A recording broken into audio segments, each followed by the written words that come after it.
Hello friends, welcome part two R N. अपन ने पिछली क्लास में पूरा अपन ने हार्ट का कार्डियक सिस्टम था उसको अपन ने कंप्लीट करा था। अपन ने पूरा ब्लड प्रेशर को पढ़ा था, सारे रेगुलेशन को पढ़ा था। ठीक है। अब अपन थोड़ा सा वेस्कुलर पे चल जाते हैं कि जो जैसे आप कभी डिपार्टमेंटों में देखोगे तो एक कार्डियक डिपार्टमेंट होता है, एक वेस्कुलर डिपार्टमेंट होता है, जिसमें अपन नसों के बारे में पढ़ते हैं, वेन के बारे में पढ़ेंगे, आर्टरी के बारे में पढ़ेंगे, कौन कौन से ऑर्गन को कौन कौन सी आर्टरी सप्लाई करती है, अपनी बॉडी में मेन मेन कौन कौन सी आर्टरीज है उनको अपन पढ़ेंगे। तो हेडिंग डालो, जो अपन पढ़ने वाले हैं वेस्कुलर सिस्टम। नई आज से अपन नया टॉपिक स्टार्ट करते हैं, सिस्टम वेस्कुलर सिस्टम, जिसमें अपन आर्टरी एंड वेन के बारे में पढ़ने वाले हैं। ओके, तो अपन स्टार्ट करते हैं। पहला, तीन मेजर ब्लड वेसल्स के बारे में अपन पढ़ना स्टार्ट करते हैं। तो पहले हेडिंग डालो, मेजर ब्लड वेसल्स। अपन पढ़ते हैं मेजर ब्लड वेसल्स कि बड़ी बड़ी कौन कौन सी ब्लड वेसल्स है जिनसे पूरा सबसे बड़ी वेसल्स की अपन बात करें। ठीक है, जिनसे आपके पूरे हार्ट से जो निकलती हैं, जिनसे पूरा बॉडी को आपको ऑर्गन सप्लाई होती है, तो मेजर ब्लड वेसल्स के बारे में अपन पढ़ते हैं। ओके, जिसमें मेजर ब्लड वेसल्स में जो आती हैं वो तीन आती हैं। एक तो आती है आपकी अरोटा, एक आती है सुपीरियर वेना केवा, और एक आती है इंफीरियर वेना केवा। इनके बारे में शॉर्ट शॉर्ट में अपन पढ़ेंगे कि ये कौन कौन से होते हैं। शॉर्ट में क्या, काफी डिटेल में पढ़ने वाले हैं। सबसे पहली ब्लड वेसल्स की अपन बात करते हैं, वो है आपके अरोटा। ठीक है, सबसे पहली यदि अपन कोई ब्लड वेसल्स की बात करते हैं तो वो है अरोटा। तो अपन डिटेल में अरोटा को स्टार्ट करते हैं, अरोटा के बारे में पढ़ना स्टार्ट करते हैं। ठीक है, सबसे पहली बात है कि अरोटा कहाँ से अराइज होती है, क्या होती है अरोटा, देखते हैं। आपको पता होना चाहिए अरोटा आपकी बॉडी की लॉन्गेस्ट, सबसे लंबी एंड लार्जेस्ट आर्टरी होती है। ठीक है, अपन ने ये बात पहले भी डिस्कस करी कि लॉन्गेस्ट और लार्जेस्ट आर्टरी होती है वो कौन सी होती है, अरोटा होती है। यदि वेन में अपन बात करते हैं तो कौन सी होती है, वेन्यूल होती है, वो सॉरी लॉन्गेस्ट तो कौन सी हो जाती है, सिफेनस होती है, और लार्जेस्ट इंफीरियर वेना केवा होती है। यदि मैं लॉन्गेस्ट अपन बात करेंगे, इसकी यदि लेंथ की बात करें तो 30 टू 35 सेंटीमीटर तक एक्सटेंड करती है। डायमीटर की बात करें तो आपके लार्जेस्ट मतलब कि डायमीटर सबसे ज्यादा होता है इसका, 3 टू 3.5 सेंटीमीटर तक इसका डायमीटर होता है। नेक्स्ट बात, ये अराइज कहाँ से होती है। यदि ये अराइज कहाँ से होती है, अपन बात करें कि ये कहाँ से अराइज होती है, तो आप सबको पता है कि जो हार्ट का अपन ने लेफ्ट वेंट्रिकल पढ़ा था, उस लेफ्ट वेंट्रिकल के जो अपर वाला पार्ट था वहां से ही अराइज होती है। लेफ्ट वेंट्रिकल के अपर पार्ट से क्या होती है, अराइज होती है।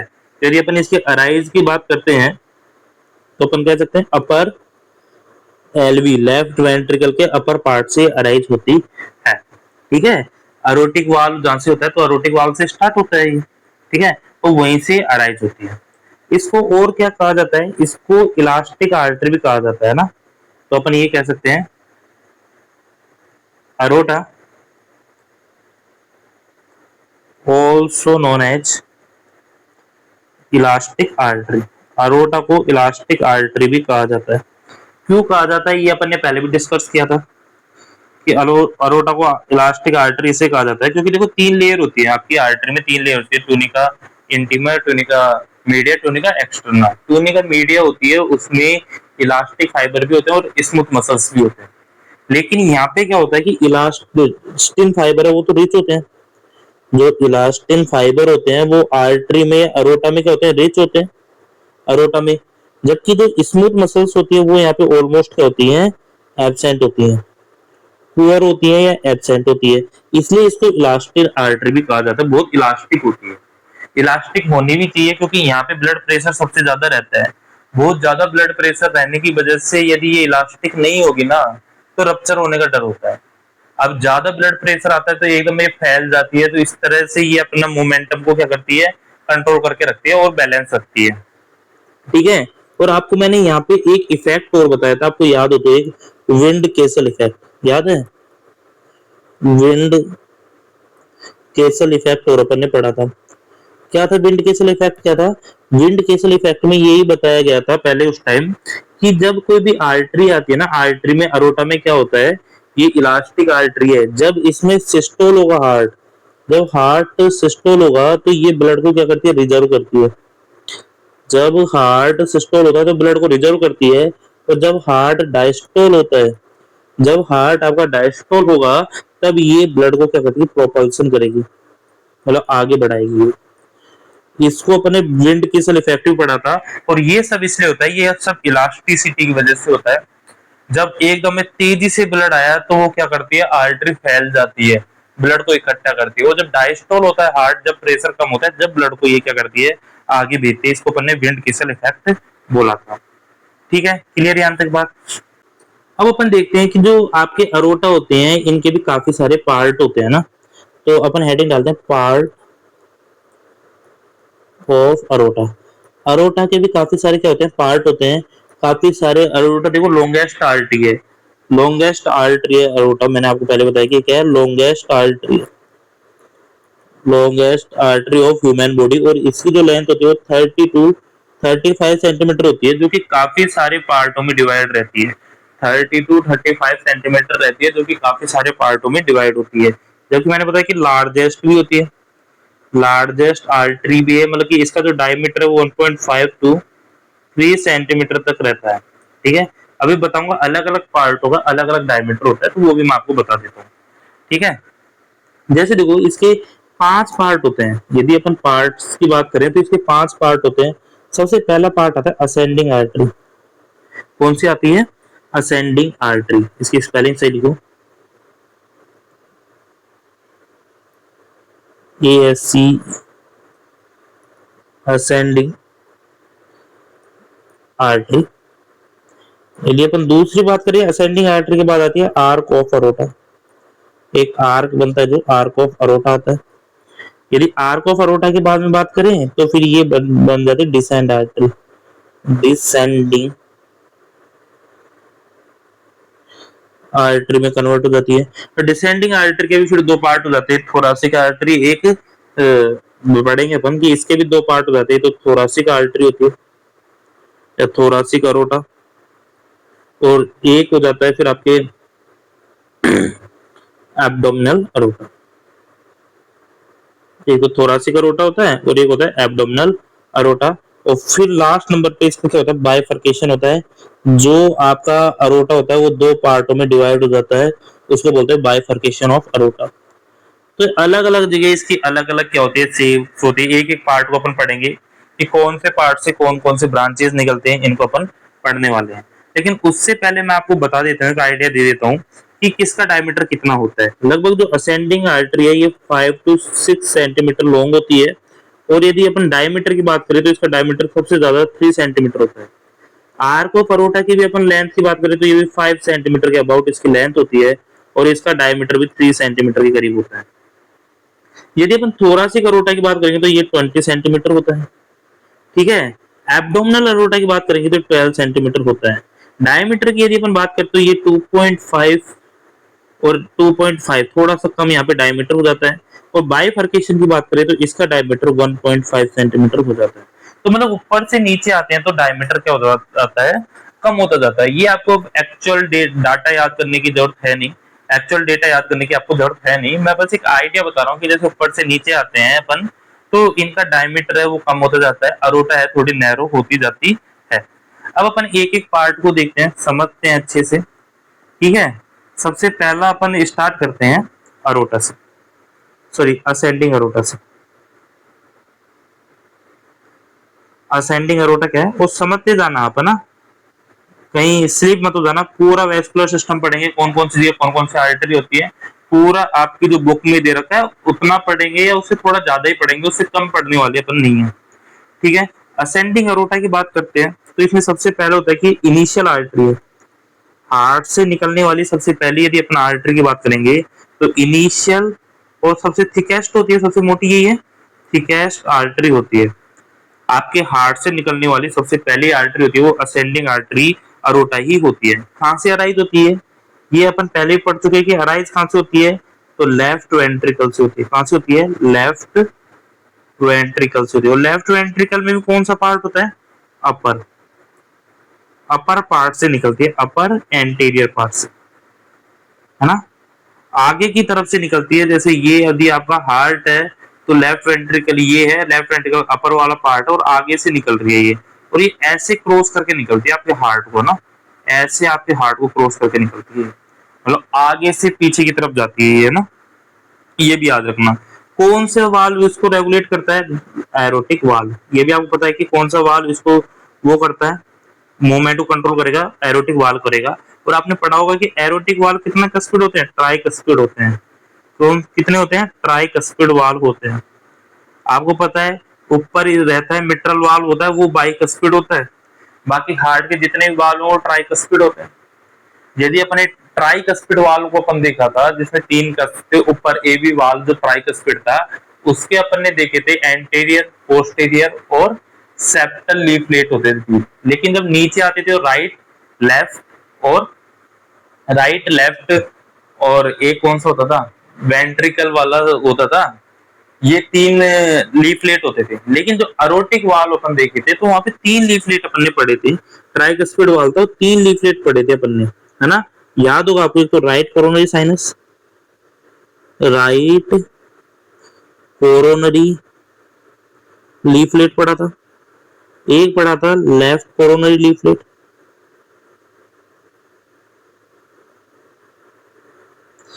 और एक पढ़ा था अपने नॉन कोरोनरी लीफलेट। ठीक है, वो मैंने उस टाइम भी बताया था, क्योंकि इनके पीछे क्या होता है, इस वाल में 3 कस्प इसलिए बोलते हैं क्योंकि यहाँ से कोरोनरी आर्टरी निकलती है। आपने छोटी क्लासों में पढ़ा होगा कि असेंडिंग आर्टरी होती है, इससे केवल एक ही ब्रांच निकलती है, कोरोनरी आर्टरी। कौन सी निकलती है? कोरोनरी आर्टरी, एक ही ब्रांच निकलती है। असेंडिंग अरोटा से केवल एक ही ब्रांच निकलती है, कोरोनरी आर्टरी। भाई हार्ट इतना सेल्फिश होता है कि सबसे पहले खुद की सप्लाई को पूरी करता है, कि बाकी ऑर्गन बाद में, लेकिन जो सबसे पहले मुझसे निकला है तो मेरी वोर को सबसे पहले सप्लाई कर। इसलिए कहते हैं सबसे प्योर ब्लड होता है, सबसे ज्यादा ऑक्सीजन कंसंट्रेशन वाला ब्लड होता है, वो हार्ट के पास जाता है। अब जो राइट कोरोनरी लीफलेट है, इसके पीछे एक साइनस होता है, राइट कोरोनरी साइनस। क्या होता है? राइट कोरोनरी साइनस ऑफ वाल्सल्वा बोलते हैं इसको, पूरा नाम लिख देता हूं। ठीक है, लेफ्ट कोरोनरी लीफलेट के पीछे होता है लेफ्ट कोरोनरी साइनस ऑफ वाल्सल्वा, और नॉन कोरोनरी के पीछे नो कोरोनरी साइनस। इसके पीछे कोई कोरोनरी साइनस नहीं होता। कोरोनरी साइनस क्या है, इसका मतलब समझो कि यहाँ पे जो आपके इन लीफलेट के जस्ट आगे, इन लीफलेट के जस्ट आगे जो अरोटा होता है, वो थोड़ा सा क्या होता है, फूलता है, एक बैलून लाइक स्ट्रक्चर बनाता है, उनको अपन बोलते हैं साइनस ऑफ वाल्सल्वा। अब जो right coronary sinus of Valsalva है, इनसे निकलती है right coronary artery. Left coronary Valsalva, इससे निकलती है लेफ्ट कोरोनरी आर्टरी। तो याद रखना, मैं बताने का मकसद यही है कि जो लेफ्ट वेंट्रिकल होता है उसके अपर पार्ट से में होता है एरोटिक वाल्व। कौन सा होता है? एरोटिक वाल्व होता है। इस एरोटिक वाल्व में जस्ट बाद में क्या पाए जाते हैं? कोरोनरी साइनस पाए जाते हैं। हर लीफलेट के, लीफलेट का नाम भी इस हिसाब से दिया है कि right leaflet, right coronary leaflet, left coronary leaflet और नॉन कोरोनरी लीफलेट, है ना। लेकिन उनके पीछे क्या होता है? वाल्सल्वा होते हैं, साइनस होते हैं, और उन साइनस से कोरोनरी आर्टरी निकलती है। ठीक है, यदि अपन बात करें कि असेंडिंग आर्टरी होती है, जो सबसे पहला पार्ट निकलता है, इसकी लेंथ की अपन ने बात करी ली कि लेंथ कितनी होती है? 5 to 6 सेंटीमीटर क्या होती है इसकी लेंथ होती है। कितनी होती है? 5 to 6 सेंटीमीटर इसकी क्या होती है? लेंथ होती है। और यदि अपन डायमीटर की बात करें तो 3 सेंटीमीटर से क्या होता है? डायमीटर होता है। ये काफी थिक डायमीटर अपन माना जाता है। जैसे आप कभी हार्ट सर्जरी देखोगे ना, तो हार्ट सर्जरी में हार्ट के ऊपर, जैसे आप हार्ट खोलोगे तो हार्ट के ऊपर ये ओब्लिक में जाती हुई दिखेगी अरोटा, और सर्जन होते हैं वो सबसे पहले अरोटा को साइड करते हैं कि यदि अरोटा कट गया ना तो पूरी बॉडी की ब्लड सप्लाई है वो क्या हो जाएगी? कॉम्प्रोमाइज हो जाएगी, इंसान मर सकता है यदि अरोटा कट गया तो। ठीक है, अब अपन देखते हैं, कि जो अरोटा आपका निकलता है, मैंने बताया कि अरोटा का जो स्टार्ट होता है, अरोटा स्टार्ट कहां से हो रहा था? लेफ्ट वेंट्रिकल से हो रहा था, जिसके अपर पार्ट से स्टार्ट होता है, लेफ्ट वेंट्रिकल के अपर पार्ट से स्टार्ट होता है, और एंड कहां तक जाके होता है? इसका एंड कहां जाके होगा? इसका एंड होगा आर्क ऑफ अरोटा पे। देखो ये सपोज ये हार्ट, आप समझने की कोशिश करना, ये हार्ट है तो ये यहाँ से ऐसे स्टार्ट होती है ये, है ना, और हार्ट के पीछे ऐसे घूम के आती है और नीचे आती है फिर, है ना, फिर अलग अलग होता है लेकिन ऐसे घूम के आती है हार्ट के पीछे से। ठीक है, तो ये हार्ट के ऊपर तक जाती है और पता है हार्ट का ऊपर से ही घूम जाती है तुरंत। हार्ट किस लेवल तक होता है, हार्ट के यदि अपन ने लेवल पढ़ा था कि तो ये T4 होगा और ये डायफ्राम तक या T9 तक होता है ना। तो अपन ने पढ़ा था कि ये ऊपर कहां तक जाएगी, T4 लेवल तक जाएगी, क्योंकि T4 से क्या स्टार्ट हो जाता है, आर्क ऑफ अरोटा स्टार्ट हो जाता है। ओके, ठीक है। तो अपन ने सबसे पहले ब्रांच पढ़ी थी, वो पढ़ी थी असेंडिंग अरोटा पढ़ी थी, जिसमें अपन ने देखा कि असेंडिंग अरोटा होती है वो कहां से निकलती है, आपके लेफ्ट वेंट्रिकल के अपर पार्ट से निकलती है। अब ये होती है, इससे एक ही ब्रांच निकलती है। यदि अपन बात करें कि असेंडिंग आर्टरी से कौन सी ब्रांच निकलती है, तो कोरोनरी आर्टरी निकलती है, एक ही ब्रांच निकलती है। कैसे निकलती है वो मैंने बता दी, दो कोरोनरी आर्टरी निकलती है, एक राइट कोरोनरी आर्टरी निकलती है, एक लेफ्ट कोरोनरी आर्टरी निकलती है। जो राइट कोरोनरी लीफलेट होता है, ट्राइकस्पिड वाल होता है ना, रोटिक वाल, तो जो राइट कोरोनरी लीफलेट होता है उसके जस्ट आगे क्या होता है, एक साइनस होता है, राइट कोरोनरी साइनस, उससे तो निकलती है राइट कोरोनरी आर्टरी। और जो लेफ्ट कोरोनरी लीफलेट होता है उसके जस्ट आगे लेफ्ट कोरोनरी साइनस और वाल्सल्वा होती है, जिससे क्या निकलता है, लेफ्ट कोरोनरी आर्टरी निकलती है। और आपको ये भी पता है कि ड्यूरिंग डायस्टोल ये ब्लड को सप्लाई करते हैं, सिस्टोल के ड्यूरिंग हार्ट सप्लाई नहीं होता, है ना। ये लिख लो, चाहे दोबारा बता दूं कि जो मायोकार्डियम को सप्लाई होती है ना, मायोकार्डियम, मायोकार्डियल सप्लाई होती है वो ओनली ड्यूरिंग डायस्टोल होती है। कब होती है, ओनली ड्यूरिंग डायस्टोल होती है। ठीक है, सिस्टोल के टाइम पे सप्लाई नहीं होती, सिस्टोल के टाइम पे कोई ब्लड की सप्लाई नहीं होती मायोकार्डियम को, ये बात आप याद रखना। ठीक है, बहुत इंपॉर्टेंट पॉइंट है। इसलिए कहते हैं जब डायस्टोलिक बीपी कम होता है ना तो हार्ट को डैमेज होने का डर ज्यादा होता है, सिस्टोलिक बीपी कम होता है तब इतना नहीं होता, डायस्टोलिक कम होता है तब ज्यादा हार्ट को डैमेज होने का डर होता है। क्लियर हुई इतनी बात। उसके बाद अपन ने पढ़ा था कि जो आपका अरोटा निकलता है वो आपका T4 लेवल तक जाता है और फिर वो आर्क ऑफ अरोटा की तरफ घूम जाता है, हार्ट के जस्ट ऊपर से वो घूमता है और हार्ट के पीछे होके नीचे आता है, ये है ना। तो अब दूसरी ब्रांच अपन पढ़ते हैं आर्क ऑफ अरोटा। क्या पढ़ते हैं अपन, आर्क ऑफ अरोटा को पढ़ना स्टार्ट करते हैं। आर्क ऑफ अरोटा क्या होता है, इसको स्टार्ट करते हैं, आर्क ऑफ अरोटा। ओके, अब आपने पढ़ा होगा कि आर्क ऑफ अरोटा है, मैं आपको इसकी स्ट्रक्चर देखिए थोड़ा, तो ये स्ट्रक्चर हार्ट के पीछे से घूम रहा है ये ऐसे ना, ये हार्ट है, वो हार्ट के पीछे से, ये यदि सपोज यहाँ से हार्ट है, यहाँ पे आपका वो खत्म हुआ है असेंडिंग अरोटा, है ना, तो यहाँ से फिर आर्क ऑफ अरोटा ऐसे टर्न लेता है ना, ये टर्न लेगा ऐसे। ठीक है, आगे जाके फिर ये डिसेंडिंग अरोटा कन्वर्ट हो जाएगा, लेकिन ये आर्क ऑफ अरोटा है। ठीक है, अब समझना, आगे अपन धीरे धीरे पढ़ेंगे कि आर्क ऑफ अरोटा की क्या क्या विशेषता होती है। अब आर्क ऑफ अरोटा है वो क्या है, continuation of ascending aorta, ascending aorta का कंटिन्यूएशन है। और T4 लेवल पे, मैंने बताया T4 लेवल पे जहां हार्ट का अपर बॉर्डर, या अपन कह सकते हैं base of heart, base of heart बोल सकते हैं इसको T4 लेवल को, या अपर बॉर्डर ऑफ हार्ट होता है, यहां से ये टर्न लेता है, अपर बॉर्डर ऑफ हार्ट से ये क्या लेता है, टर्न लेता है। ठीक है, हार्ट के बिल्कुल पीछे घूमा। अब हार्ट, ये इस तरह का व्यू बताया मैंने, इसका मतलब कि हार्ट के जस्ट पीछे है। ठीक है, ये हार्ट है ना, इसके बीच में ऐसे रखा हुआ है, याद रखो आप, जिसका फेस इधर की तरफ है, बैक इधर की तरफ है, मतलब ये हार्ट के, यदि ये हार्ट है तो मैं 3D में दिखा नहीं सकता, ऐसे घूम के आ रहा है पीछे से। ठीक है, अब समझना ही पड़ेगा आपको, फीलिंग और तो मैं समझा नहीं सकता और अच्छी तरह। ठीक है, T4 लेवल से ये टर्न होता है बिल्कुल T4 लेवल पे, या इस लेवल को अपन बोल सकते हैं एक्सटर्नल एंगल। जब मैंने आपको, याद करो, जब आपको वो पढ़ाया था, मीडिया स्टाइनम पढ़ाई थी, उसकी स्ट्रक्चर पढ़ाई थी थोड़ा सा की, तब मैंने बताया था कि ये यदि ये ऐसे जाके स्टर्नम ऐसे मुड़ता है थोड़ा सा, ठीक है, एंगल ऑफ लुइस भी बोला था, ये T4 लेवल पे होता है। ये क्या होता है, T4 लेवल पे होता है, हार्ट यहाँ से स्टार्ट होता है, ये डायफ्राम होता है T9 लेवल पे, तो हार्ट वो T4 से T9 तक एक्सटेंड करता है, ये उस टाइम पे मैंने आपको बताया था।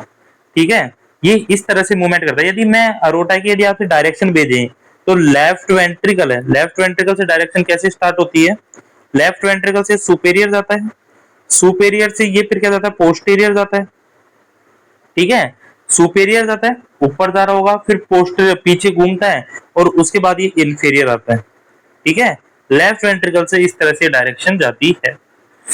अब अपन ने इसकी एनाटॉमिकल पोजीशन अपन ने देखी, इस तरह से आपका हार्ट है ना, ठीक है, हार्ट रखा है। अब इसके लेफ्ट में क्या है, अरोटा के यदि अपन बात करें कि लेफ्ट साइड क्या क्या होता है अरोटा के, अरोटा के लेफ्ट साइड क्या क्या है। लेफ्ट साइड का मतलब कि आप सपोज करो हार्ट रखा है, हार्ट के ऊपर से रस्सी की तरफ घूम के आ रही है, इसके लेफ्ट में क्या क्या होगा, है ना। लेफ्ट में इसकी तरफ दो नर्व होती है, एक तो फ्रेनिक नर्व होती है, याद रखना, हार्ट के बगल से फ्रेनिक नर्व निकलती है और वेगस नर्व निकलती है, ये बात आप याद रखना। ठीक है, यदि मैं इसके पीछे की तरफ बात करूं कि पोस्टीरियर क्या होगा, अरोटा के पीछे क्या होगा, तो अरोटा के पीछे सपोज करो हार्ट के पीछे होगा, वही अरोटा के पीछे होगा।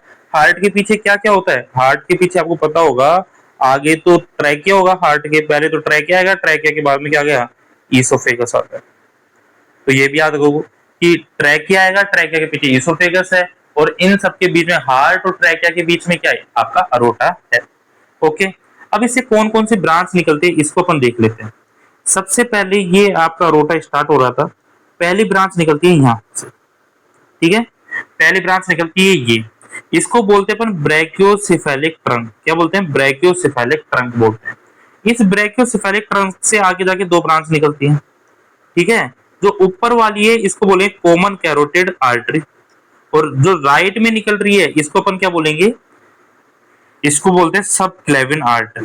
क्या बोलते हैं, सब क्लेविन आर्टरी। तो पहली ब्रांच क्या निकली, यदि अपन बात करें कि branches of aorta, branches of arc of aorta, arc of aorta से निकलने वाली ब्रांचेज की बात करेंगे, तो पहली ब्रांच तो कौन सी निकलती है, पहली ब्रांच निकलती है आपके, पहली ब्रांच अपन बात करें तो पहली ब्रांच कौन सी निकलती है, राइट ब्रैकियो सेफेलिक ट्रंक। क्या निकलता है, राइट ब्रैकियोसेफेलिक ट्रंक, जिसकी दो ब्रांच निकलती हैं, एक तो निकलती है कॉमन कैरोटिड आर्टरी, क्या निकलती है, कॉमन कैरोटिड आर्टरी निकलती है, और दूसरी क्या निकलती है, क्या कॉमन कैरोटिड बाद में एक राइट सबक्लेविन आर्टरी, क्या निकलती है, right subclavian artery. Common carotid artery है वो आपके हेड को और नेक को ब्लड सप्लाई देगी, किसको देगी, हेड को और नेक को ब्लड सप्लाई देती है, जबकि सबक्लेविन आर्टरी है वो आपके अपर लिम्ब, मतलब कि जो हाथ होते हैं उनको ब्लड सप्लाई देगी, अपर लिम्ब को ब्लड सप्लाई देने वाली है। क्लियर। उसके बाद में आप लेफ्ट साइड जाते हो तो यहां से कौन सी आर्टरी निकलती है, यहाँ से ब्रैकियोसेफेलिक ट्रंक नहीं निकलता, यहां से आपकी निकलती है लेफ्ट कॉमन कैरोटिड आर्टरी। क्या निकलती है, लेफ्ट कॉमन कैरोटिड आर्टरी। ये थी वो राइट थी, अब निकलेगी वो लेफ्ट कॉमन कैरोटिड आर्टरी निकलने वाली है। तो दूसरी ब्रांच कौन सी निकलती है, दूसरा अब कोई ब्रैकियोसेफेलिक ट्रंक नहीं निकलता, अब निकलती है लेफ्ट कॉमन कैरोटिड आर्टरी, ठीक है। और इसके बाद अपन देखते हैं कि तीसरी ब्रांच कौन सी निकलती है, तीसरी ब्रांच आपकी निकलेगी जो हाथ की तरफ जाएगी, अब निकलेगी लेफ्ट सबक्लेविन आर्टरी। कौन सी निकलेगी, लेफ्ट सबक्लेविन आर्टरी। तो तीसरी कौन सी निकली, लेफ्ट सब क्लेविन आर्टरी, जो कि आपकी किसको सप्लाई देगी, लेफ्ट अपर लिम्ब को। और लेफ्ट कॉमन कैरोटिड आर्टरी किसको देगी, left part of head and neck को, ठीक है।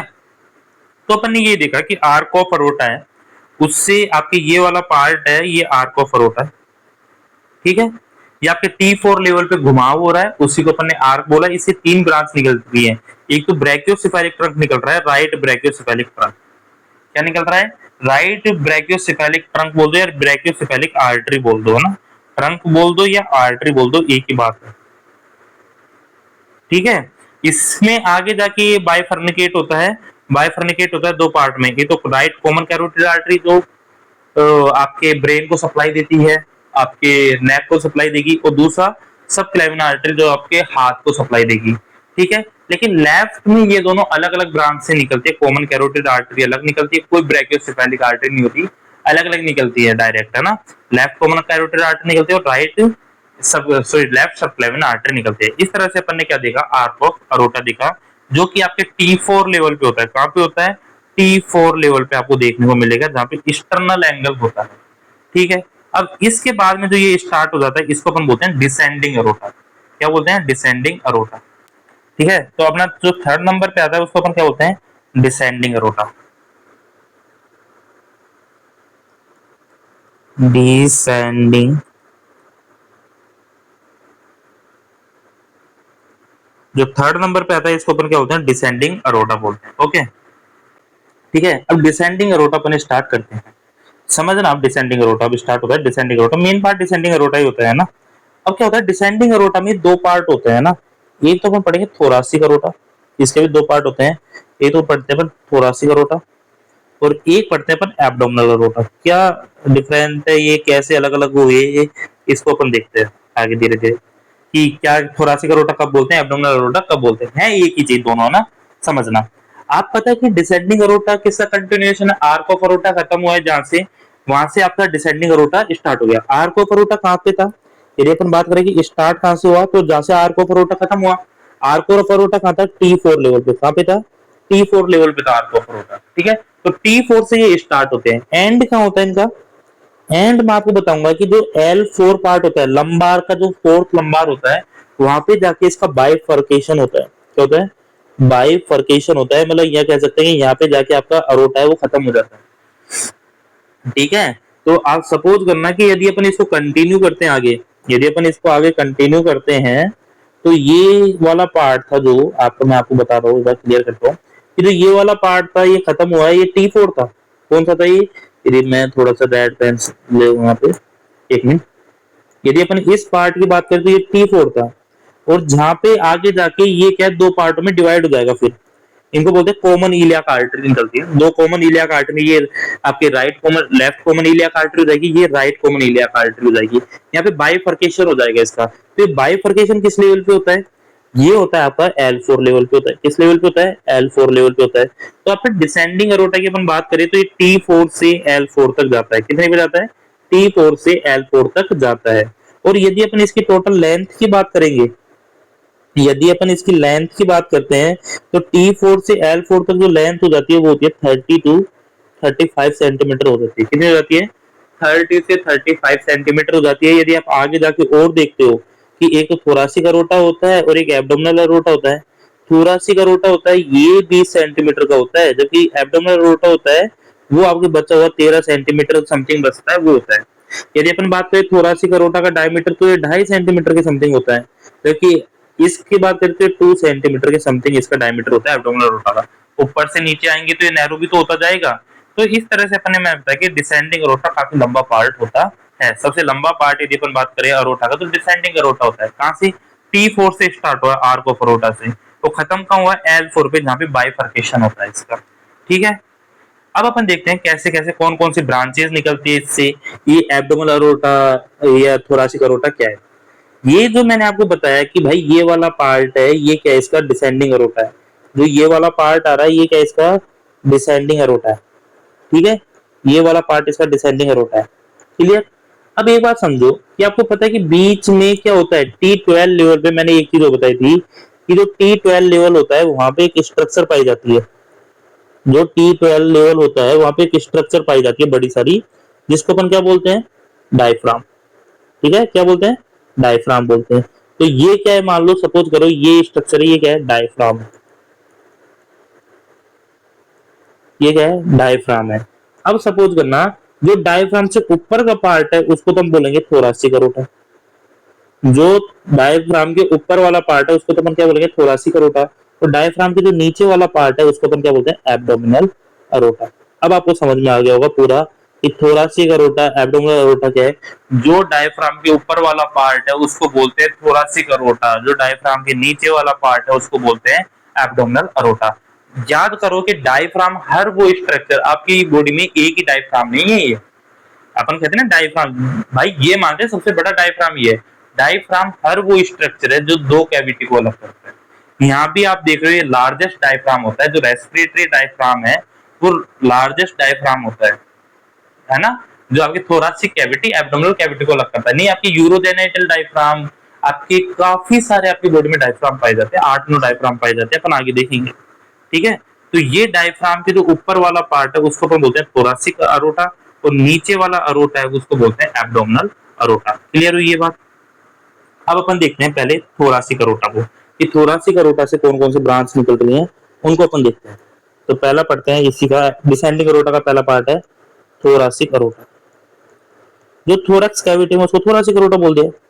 कौन सा? Thoracic aorta. ठीक है, तो थोरासिक अरोटा देखो डायफ्राम किस लेवल पे होता है ये भी याद रखो। जो डायफ्राम होता है ना वो T12 लेवल पे होता है। किस लेवल पे होता है? T12 लेवल पे होता है। तो अपन लिख सकते हैं कि थोरासिक अरोटा कहां से कहां एक्सटेंड करेगा? T4 से लेके T12 तक होता है। T4 से लेके T12 तक होता है आपका थोरासिक अरोटा। क्या लेंथ होती है इसकी? इसकी लेंथ होती है आपकी 20 सेंटीमीटर। कितनी होती है? 20 सेंटीमीटर इसकी क्या होती है? लेंथ होती है। डायमीटर की अपन बात करें तो इसका डायमीटर थोड़ा ज्यादा है, 2.5 सेंटीमीटर इसका डायफ्राम पाया, सॉरी डायग्राम वो पाया जाता है, क्या बोलते हैं? डायमीटर। क्लियर हुई इतनी बात? अब देखो इनसे थोरासिक आर्टरी में, थोरासिक अरोटा से कौन कौन सी ब्रांचेस निकलते हैं इनको अपन देखते हैं। ठीक है, तो हेडिंग देखते हैं अपन, branches of thoracic aorta. Thoracic aorta से कौन कौन सी ब्रांचेज निकलती है उनको देखते हैं। यदि अपन पहली ब्रांच देखते हैं, अपन देखते हैं इसमें दो तरह की ब्रांच निकलती है थोरासिक, जो अपन एक बार मैं बना देता हूँ आपको ज्यादा क्लियर समझ में आएगा। ये आपका आर्क ऑफ अरोटा था, जिससे ये ब्रैकियोसेफेलिक आर्टरी निकली थी। फिर ये आपकी क्या निकली थी? Left common carotid artery. फिर ये लेफ्ट सबक्लेविन आर्टरी निकली थी। और उसके बाद में सपोज करो, उसके बाद में आपका डिसेंडिंग अरोटा स्टार्ट हो गया था। अब डिसेंडिंग अरोटा अपने स्टार्ट कर दिया था, तो आप ये मान लो कि यदि ये आपका T4 लेवल है तो ये T12 लेवल तक आपकी क्या है? डायफ्राम था। डायफ्राम तक अपन क्या बोलेंगे? जो T12 पे डायफ्राम था उसको अपन क्या बोलेंगे? आपके थोरासिक अरोटा बोलेंगे। ठीक है, अब कौन कौन से ब्रांच निकलते हैं इनको अपन देखते हैं। तो ये दो तरह की ब्रांच निकलती है। पहली ब्रांच अपन बोलते हैं विसरल ब्रांच। कौन सी बोलती है? Visceral branch. विसरल ब्रांच जो कि आपकी थोरासिक कैविटी के अंदर वाले ऑर्गन है, एक विसरल ब्रांच निकलेगी, एक पैराइटल ब्रांच निकलेगी। विसरल ब्रांच जो थोरासिक कैविटी के अंदर वाले ऑर्गन है उनको ब्लड सप्लाई करती है, विसरल ब्रांच से। पैराइटल ब्रांच जो बाहर वाले ऑर्गन को सप्लाई करेगी। थोरासिक कैविटी के जो बाउंड्री पे ऑर्गन है, जैसे इंटरकोस्टल रिब्स हो गई, आपके डायफ्राम हो गया, उनको सप्लाई करा, उसको अपन क्या बोलेंगे? पैराइटल बोलेंगे। तो विसरल ब्रांच में कौन कौन सी आती है? जो अंदर ऑर्गन को सप्लाई कर रही है। तो थोरासिक कैविटी में कौन कौन से ऑर्गन होते हैं अंदर? आप खुद सोचो, थोरासिक कैविटी के अंदर कौन कौन से ऑर्गन है? सबसे पहला आपको जैसे पता है कि अरोटा के पीछे दो स्ट्रक्चर होती हैं, एक तो ट्रैकिया होती है और दूसरे होते हैं ईसोफेगस। पॉइंट पकड़ो, एक ट्रैकिया होती है, एक ईसोफेगस होता है। तो मतलब इनको सप्लाई जाएगी नहीं। तो जो ट्रैकिया को सप्लाई जाती है उसको हम बोलते हैं ब्रोंकियल आर्टरी। क्या बोलते हैं? Bronchial artery. ईसोफेजियल को जाएगा उसको अपन बोलेंगे ईसोफेजियल आर्टरी। क्या बोलते हैं? Oesophageal artery. ठीक है, तीसरी बात, अरोटा के आगे क्या है? अरोटा के आगे हार्ट है। हार्ट को कौन सी आर्टरी सप्लाई हो रही है? पेरिकार्डियल। तो तीसरी होगी पेरिकार्डियल आर्टरी। अंदर के ऑर्गन है ये, कौन से? Pericardial organ. और बचा हुआ जो भी पार्ट है, तो मीडिया स्टाइनम में ये सब, तो एक मीडिया स्टाइनल आर्टरी होती है। तो ये चार आर्टरी होती हैं जो कि आपकी विसरल ब्रांच है। ठीक है, अरोटा की, थोरासिक अरोटा के जो अंदर वाले ऑर्गन है वो चार ऑर्गन को ये मेजर आर्टरी सप्लाई कर रही है। ठीक है, तो आप लिख सकते हो अंदर वाले ऑर्गनों की यदि अपन सप्लाई बनाए हैं तो आर्टरी को जनरली अपन रेड कलर से बनाते हैं, है ना? आर्टरी को रेड कलर से बनाते हैं। तो ये सबसे पहले आप निकल लो कि पीछे, इसके पीछे कौन से ऑर्गन है? एक है ट्रैकिया, तो ये ब्रोंकियल आर्टरी होगी। कौन सी होगी? ब्रोंकियल आर्टरी होगी। इसके बाद में निकली वो ये ब्रोंकियल आर्टरी है ना? यदि इसके बाद में निकली और भी अंदर तो ईसोफेजियल आर्टरी होगी। ठीक है, आगे यदि मैं हार्ट के आगे की तरफ बात करूं तो पेरिकार्डियल आर्टरी होगी और एक मीडिया स्टाइनल आर्टरी होगी। ये अंदर की आर्टरी तो अंदर के ऑर्गन को सप्लाई कर रही है। यदि बाहर के ऑर्गन पेरिफेरल को सप्लाई करेंगी तो पैराइटल ब्रांच कौन कौन सी होगी इसकी? यदि अपन पैराइटल ब्रांच की बात करते हैं, पैराइटल ब्रांच, तो पैराइटल ब्रांच में भाई ये बताओ, जो थोरैक्स कैविटी है उसकी पैराइटी क्या हो सकती है? उसकी सर्कमफ्लेक्सेस क्या क्या हो सकते हैं? तो बाहर वाली क्या है? रिब्स है। तो एक तो रिब्स को सप्लाई करती है, तो रिब्स को कौन सी सप्लाई करेगी? इंटरकोस्टल आर्टरी, इंटरकोस्टल आर्टरी होगी। और दूसरी एक ये इंटरकोस्टल आर्टरी निकलती है, काफी सारी इंटरकोस्टल आर्टरी निकलती हैं, ठीक है, हर इंटरकोस्टल आर्टरी निकलती है, इनको क्या बोलते हैं? Intercostal artery. और नेक्स्ट एक आर्टरी होती है जो कि इस डायफ्राम को सप्लाई करती है, डायफ्राम को जनरली बोलते हैं फ्रेनिक। तो जो डायफ्राम को सप्लाई करती है उनको अपन क्या बोलते हैं? Phrenic artery. लेकिन ये ऊपर से कर रही है, डायफ्राम को ऊपर की तरफ से सप्लाई कर रही है, तो इसको बोलते हैं सुपेरियर फ्रेनिक आर्टरी। क्या बोलते हैं? Superior phrenic artery. तो ये आपके काफी सारी ब्रांच हो गई जो थोरासिक अरोटा से निकलती हैं, ठीक है। दो तरह की है, एक विसरल, एक पैराइटल। विसरल जो अंदर वाले ऑर्गन को सप्लाई करती है थोरैक्स के, ठीक है, जिसमें आपकी ईसोफेगस, ट्रैकिया हो गया, ईसोफेगस हो गया, आपके मीडिया हो गया, मीडिया हो गया, और आपके पेरिकार्डियम हो गया, ठीक है। जबकि पैराइटी में बात करें तो इंटरकोस्टल हो गया, और आपके डायफ्राम के लिए फ्रेनिक हो गया, सुपेरियर फ्रेनिक आर्टरी होगी। अब इसी तरह अपन बात करते हैं एब्डोमिनल अरोटा। अब इसके नीचे अपन बात करते हैं, ठीक है, अब अपन बात करते हैं इसके नीचे। इसके नीचे वाला जितना भी पार्ट है उसको अपन क्या बोलेंगे? Abdominal aorta. क्या बोलते हैं? एब्डोमिनल अरोटा, जो कि L4 पे जाके बाइफर्निकेट हो जाता है कॉमन इलियाक आर्टरी में। कहां पे जाके? L4 पे जाके, है ना। ये आपके हो जाएगी लेफ्ट कॉमन इलियाक आर्टरी, और ये हो जाएगी आपकी राइट कॉमन इलियाक आर्टरी, ठीक है। तो T12 से कहां तक जाती है? L4 तक जाती है। तो अपन इसको लिख सकते हैं, नेक्स्ट क्या लिखेंगे? हेडिंग डालते हैं एब्डोमिनल अरोटा।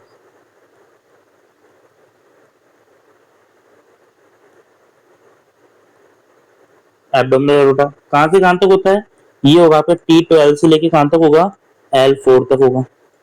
T12 से लेके L4 तक होगा। लेंथ की बात करें तो 12 से 13 सेंटीमीटर होती है, डायमीटर इसका थोड़ा कम हो जाता है, तो कह सकते हैं 2 सेंटीमीटर तक इसका क्या हो जाता है? डायफ्राम हो जाता है। कौन कौन सी ब्रांच निकलती है इसको भी अपन देखते हैं, ठीक है। तो इसमें भी दो तरह की ब्रांच निकलती है। पहली ब्रांच यदि अपन बात करते हैं, पैराइटल को पहले लेते हैं ना, पहले पैराइटल जल्दी खत्म करिए, जो बाहर वाले ऑर्गन को देती है।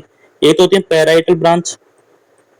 पैराइटल ब्रांच वही दो होंगी, एक तो वही कॉमन आपकी पैराइटल ब्रांच होने वाली है कि जो डायफ्राम को नीचे से सप्लाई करेगा, जो डायफ्राम को नीचे से सप्लाई करेगा। जैसे अपन इसकी बनाते हैं, तो डायफ्राम को नीचे से सप्लाई होगी, और नीचे से सप्लाई करेगा उसको क्या बोलते हैं? Inferior phrenic artery. किसको सप्लाई कर रहा है? डायफ्राम को कर रहा है। दूसरी बात, डायफ्राम को सप्लाई होगी। दूसरी बात, इसके बगल में आप सपोज करो T4 T12 के बाद में क्या स्टार्ट होता है? लंबा, या थोरासिक के बाद में लंबार होती है ना, तो यहाँ पे एक लंबार आर्टरी और पाई जाती है ना। क्या पाई जाती है? लंबार आर्टरी, जो कि वर्टिब्रा को आपको क्या देती है? सप्लाई देती है। लंबार आर्टरी और पाई जाती है, ठीक है। अब आ जाती है दूसरा विसरल आर्टरी। कौन सी आ जाती है? Visceral artery.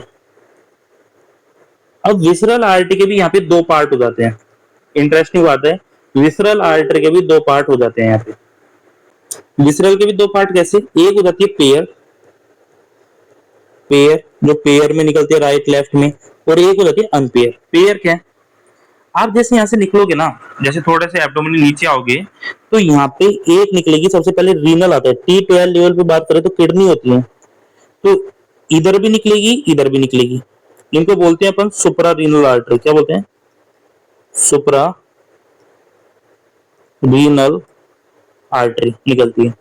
उसके जस्ट नीचे, ये T12 लेवल की बात है, जस्ट डायफ्राम के नीचे, उसके नीचे आती है रीनल आर्टरी। क्या आती है? रीनल आर्टरी आती है। ये लेफ्ट में भी आ रही है, राइट में भी आ रही है, ठीक है। और यदि अपन इसके थोड़ा सा नीचे उठ जाते हैं तो गोनेडल आर्टरी आती है, जो आपके गोनेड्स होते हैं, जो गोनेड्स होते हैं, गोनेड्स मतलब टेस्टिस, ओवरी हैं, उनको सप्लाई करती है, तो वो निकलती है गोनेडल आर्टरी, ठीक है। तो तीन पेयर आर्टरी निकलती है। कौन कौन सी निकलती है आपकी तीन pair artery? Suprarenal artery. Suprarenal artery किसको वो करेगी? एड्रिनल ग्लैंड को। किडनी के ऊपर होती है ना, एड्रिनल ग्लैंड को सप्लाई करती है। फिर आती है रीनल आर्टरी, और उसके बाद में आती है गोनेडल आर्टरी। क्लियर है? गोनेडल आर्टरी आपके टेस्टिस और फीमेल में बात करते तो ओवरी को सप्लाई करती है, और रीनल आर्टरी आपकी किडनी को सप्लाई करती है। और इनका लेवल होता है ना, वो पेयर में आती है। ये T12 पे, जैसे रीनल आर्टरी का मुझे पता है कि L1 से L2 पे निकलती है, गोनेडल आर्टरी वो L3 पे निकलती है, सुप्रारीनल आर्टरी तो आप T12 पे मान लो। इतना डिटेल में आपको याद करने की जरूरत नहीं है, लेकिन आइडिया मैं बता रहा हूँ कि ऊपर वाले पार्ट से निकल लेती है। ठीक है। दूसरी आती है अनपेयर्ड आर्टरी। अनपेयर आर्टरी मतलब कि वो एक ही साइड से निकलेंगी, दो साइड से नहीं, एक ही साइड से निकलेंगी। मैं इनको दूसरे कलर से दिखा देता हूँ अनपेयर्ड आर्टरी को, पिंक कलर से दिखा देते हैं। ठीक है। यदि आप सबसे ऊपर बात करोगे, निकलते ही एक आर्टरी से निकलेगी। आर्टरी का काफी सारा वो निकलता है, बड़ा सा पार्ट निकलता है, इसको बोलते हैं सीलियक ट्रंक। क्या बोलते हैं? Coeliac trunk. तो सबसे पहला निकलता है सीलियक ट्रंक, सबसे ऊपर ही निकलता है ये सीलियक ट्रंक। सीलियक ट्रंक से क्या होता है, इससे आगे जाके आपके निकलेंगी तीन आर्टरी निकलती है। इसके तीन सब्स्टिट्यूट होते हैं। एक तो स्प्लेनिक आर्टरी जो स्प्लेन को सप्लाई देती है, ये आपके पूरा जो भी गैस्ट्रिक सिस्टम होता है ना, गैस्ट्रो सिस्टम होता है, उसको सप्लाई करता है। तो ये होती है आपकी स्प्लेनिक आर्टरी निकलती है। ठीक है। दूसरा आपके निकलती है लेफ्ट गैस्ट्रिक आर्टरी निकलती है। इससे तीन पार्ट होते हैं इसके, लेफ्ट गैस्ट्रिक आर्टरी निकलती है, और तीसरी होती है कॉमन हिपैटिक आर्टरी। ये सीलियक ट्रंक से ही तीन वो निकलती है आर्टरी। ये जैसे आप सीलियक ट्रंक बनाओगे ना, तो इससे तीन आर्टरी निकलती हैं। सबसे पहले सीलियक ट्रंक निकलता है, ये लगभग T12 लेवल पे निकल जाता है, जस्ट नीचे निकल जाता है, T12 या L1 लेवल पे ही निकल जाता है सीलियक ट्रंक। सीलियक ट्रंक के थोड़ा सा आप नीचे जाओगे तो एक आर्टरी निकलती है, फिर आपकी सुपेरियर मीजेंट्रिक आर्टरी। क्या निकलती है? Superior मीजेंट्रिक artery. तो दूसरे नंबर पे क्या निकलती है? Superior मीजेंट्रिक artery. सुपेरियर मीजेंट्रिक आर्टरी, ये आपको सप्लाई करती है स्मॉल इंटेस्टाइन को। किसको? स्मॉल इंटेस्टाइन को, और असेंडिंग एंड ट्रांसवर्स कोलोन को भी करती है। कोलोन का असेंडिंग और ट्रांसवर्स कोलोन और स्मॉल इंटेस्टाइन को जो सप्लाई करती है, सुपेरियर मीजेंट्रिक आर्टरी करती है। और ये आपकी वही T12 या L1 L2 लेवल पे निकलती है, इनके बीच में निकलती है। इनके बाद में निकलती है इंफीरियर मीजेंट्रिक आर्टरी। कौन सी निकलती है? Inferior मीजेंट्रिक artery.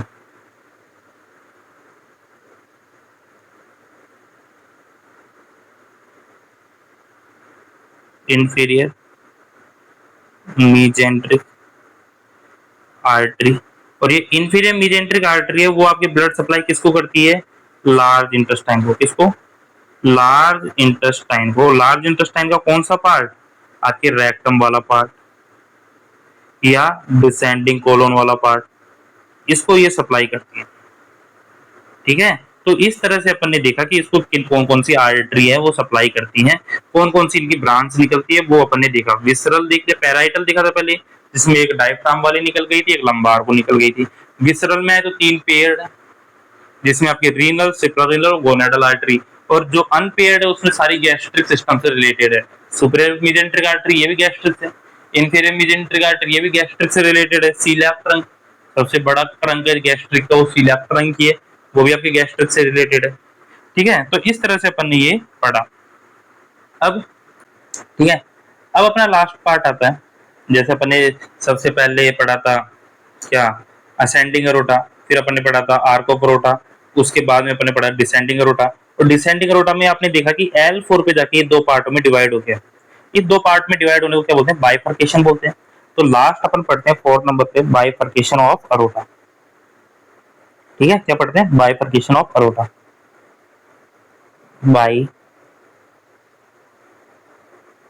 Bifurcation of aorta.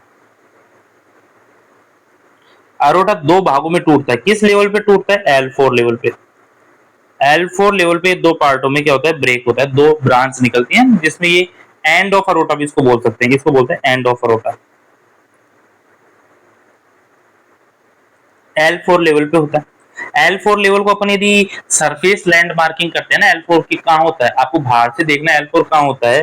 तो जो 1 to 2 centimetre below, of umbilicus. जो अम्बिलिकस है उससे 1 या 2 सेंटीमीटर नीचे आप क्या बता सकते हो, आप बाइफर्केशन L4 बता सकते हो, जहां पे बाइफर्केशन होता है अरोटा का। दो ब्रांच निकलती हैं, कौन कौन सी? एक तो राइट कॉमन इलियाक आर्टरी,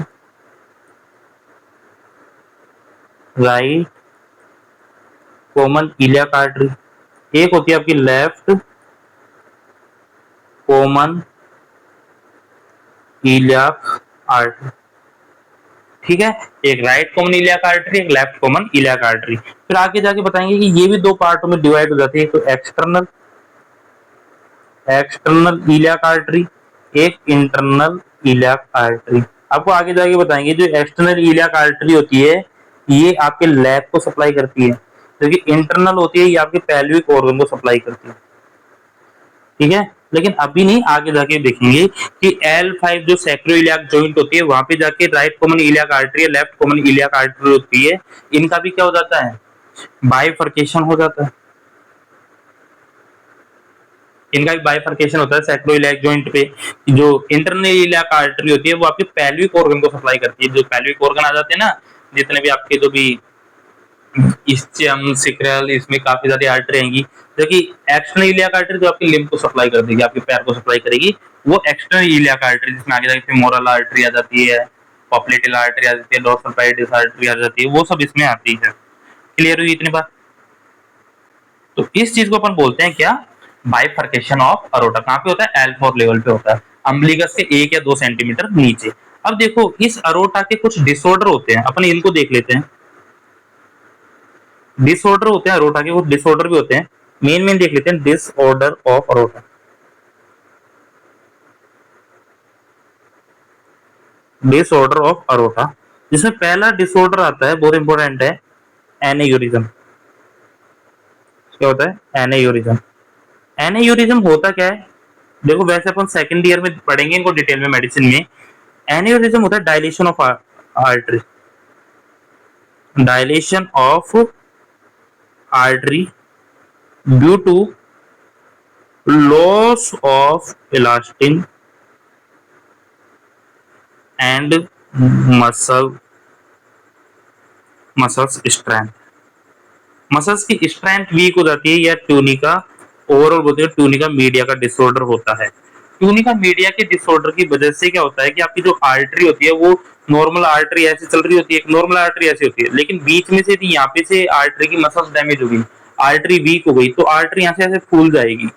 अब ये एक तरफ से भी फूल सकती है, दोनों तरफ से भी फूल सकती है, इसका क्लासिफिकेशन आता है। एक तरफ से फूलती है तो उसको बोलते हैं सेक्युलर एन्यूरिज्म, दोनों तरफ से फूलती है सिमेट्रिकल एन्यूरिज्म। काफी सारे आप सेकंड ईयर में पढ़ोगे ये, है ना, मेडिसिन में पढ़ते हैं कि काफी सारे एन्यूरिज्म ये डेवलप होते हैं, बहुत खतरनाक होता है। धीरे धीरे क्या होता है कि जैसे यहाँ पे ये फूल गई तो धीरे धीरे होता है कि ये फट जाती है, आर्टरी फट जाती है, वो और भी खतरनाक हो जाता है। इसलिए अपन ऑपरेशन करके एम्बेलेक्टोमी करते हैं। एम्बेलेक्टोमी में क्या होता है, इस जो एन्यूरिज्म है इसको तो हटा दो, या इस जगह एक स्टंट डाल देते हैं, या काफी सर्जरी होती है, वेस्कुलर सर्जरीज होती है काफी सारी, है ना, तो इसको बोलते हैं एन्यूरिज्म। और मोस्ट कॉमन एन्यूरिज्म कहां पे होता है? Most common site of aneurysm देखिए कि सबसे ज्यादा, देखो हर आर्टरी का डिसऑर्डर है, तो एन्यूरिज्म किसी भी उसमें हो सकता है, किसी भी आर्टरी में एन्यूरिज्म हो सकता है, कॉमन है। लेकिन मोस्ट कॉमन साइट यदि अपन एन्यूरिज्म की देखें तो वो होते हैं abdomen aorta aneurysm, triple A बोलते हैं। क्या होता है? एब्डोमिनल